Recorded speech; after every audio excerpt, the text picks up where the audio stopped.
Ndindi Nyoro is trending again, but not for reasons that will please those itching to see cracks in President Ruto's camp.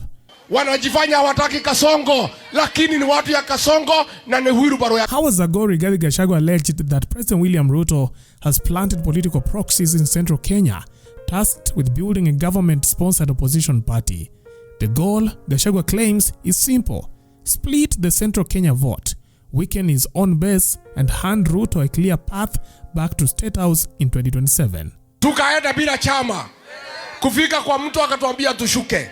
Sasa mkaniambia niunde chama chetu cha Mulima na Wakenya wengine. Nikaunda chama inaitwa nini? Inaitwa nini? Unajua huyu Kasongo anafikiria ni mwerevu sana. Sasa amejua tuko na chama chetu cha GDCP. Hata hapa Murang'a amemwambia vijana wengine hapa watengeneza wheelbarrow, watu wajifiche hapo. Wanajifanya hawataki Kasongo, lakini ni watu ya Kasongo na ni wheelbarrow ya Kasongo. Mtakubali watu ya Murang'a? Harambe! Though Gachagua avoided dropping names, the whispers in political circles quickly landed on Kiharu MP Ndindi Nyoro and Murang'a Governor Irungu Kang'ata. Nyinyi mlituba women rep kuuza nyinyi kwa Kasongo jana. Nenjo muramu tomete.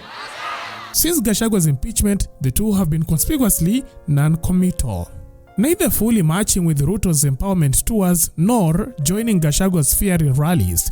Instead, they have hovered in the political middle ground, tossing critics at government without openly siding with the opposition. If the government cannot protect the lives and the property of the people of Kenya, while we give them 200 billion Kenya shillings to do that work, then kazi yenu ni gani? For Gachagua's allies, the silence is damning. They argue that neutrality in this fight is no neutrality at all. To them, it means Nyoro and Kang'ata are secretly playing for Ruto, tasked with confusing the Mount Kenya base.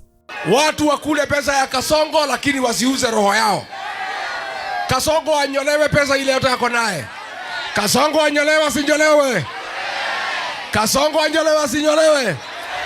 Harambe! The suspicion deepened when Nyoro dodged a direct question about his loyalty towards President Ruto, promising only that the right time would come for clarity. And therefore, without wanting to be diplomatic, I also know that is what you came for. Because you knew, if it was about politics, I would have called you somewhere else. And therefore, I'll only talk about that matter. And I also know that there are expectations of people on what we should say, when and how. I get messages every day on what I should do and how I should do it. And it is not the appropriate time today for me to talk about those other things. And I am saying it in good faith because that is what we had planned to do. That time never came. Months later, his silence is now being framed as proof he is one of Ruto's confusion agents in Mount Kenya. Ini kwa viongozi wale ambao tulichagua, wao wakienda huko ni hatia na inaonyeshana wao wanauza sisi. Adding another twist, Ndura Waruinge had warned months earlier that Ruto would dust off Daniel Arap Moi's old playbook, sponsor multiple political parties to scatter votes and guarantee himself victory. It is a strategic move. You look at it as a pattern that is not in other parts. It's like a pattern that could be the intelligence systems will come and advise you. You know you are very strong. You can become. You're very strong. Because what Moi did is what exactly Ruto is trying to do.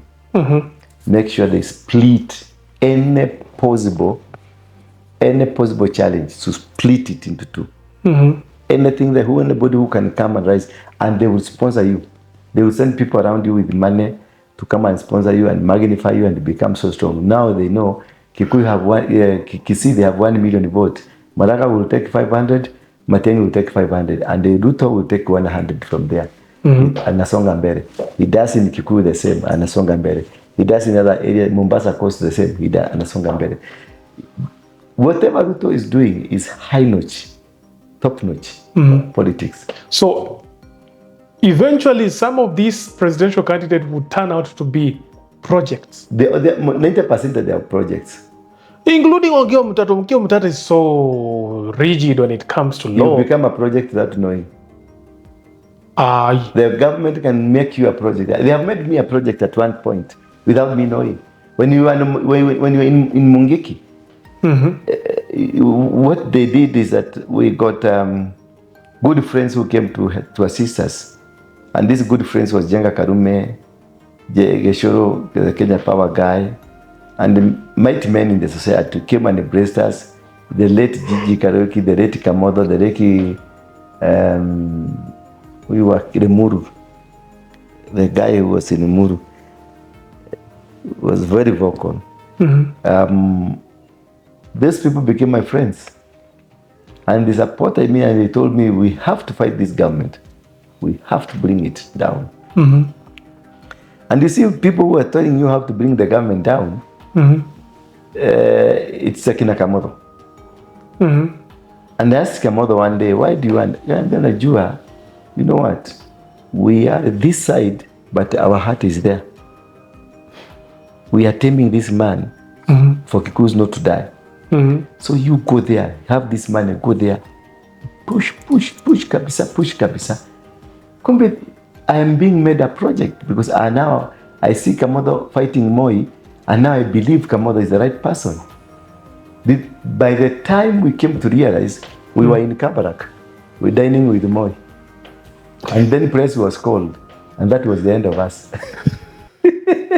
So as we move forward, Maraga, Ogiya Omutata, Matiang'i, most of them will be projects created. We have also Morara Kebaso. Yes, that's a project. Morara Kebaso. Yeah. Why do you say so? What happened did he pay the taxes? I don't know. I don't know. You don't know. You go ask him whether he paid. Now that he's cool, he's relaxed, he has become a good presidential candidate. What happened with the taxes? He was to be taxed. He was to pay 20 million? I think around 25 people. Did he pay? He said that he has always been tax compliant. Yeah. And he has never vetted any day. Where did the government find the figures from? And once they found the figures, what happened, because they announced this was going to happen, has he gone to court or has he made some negotiations with the KRA? No, I don't mean that he has done anything wrong. I'm thinking loudly. Just think loudly. In this country, in Kenya, you just think loudly. To Gachagua, Nyoro's name now fits neatly into that script.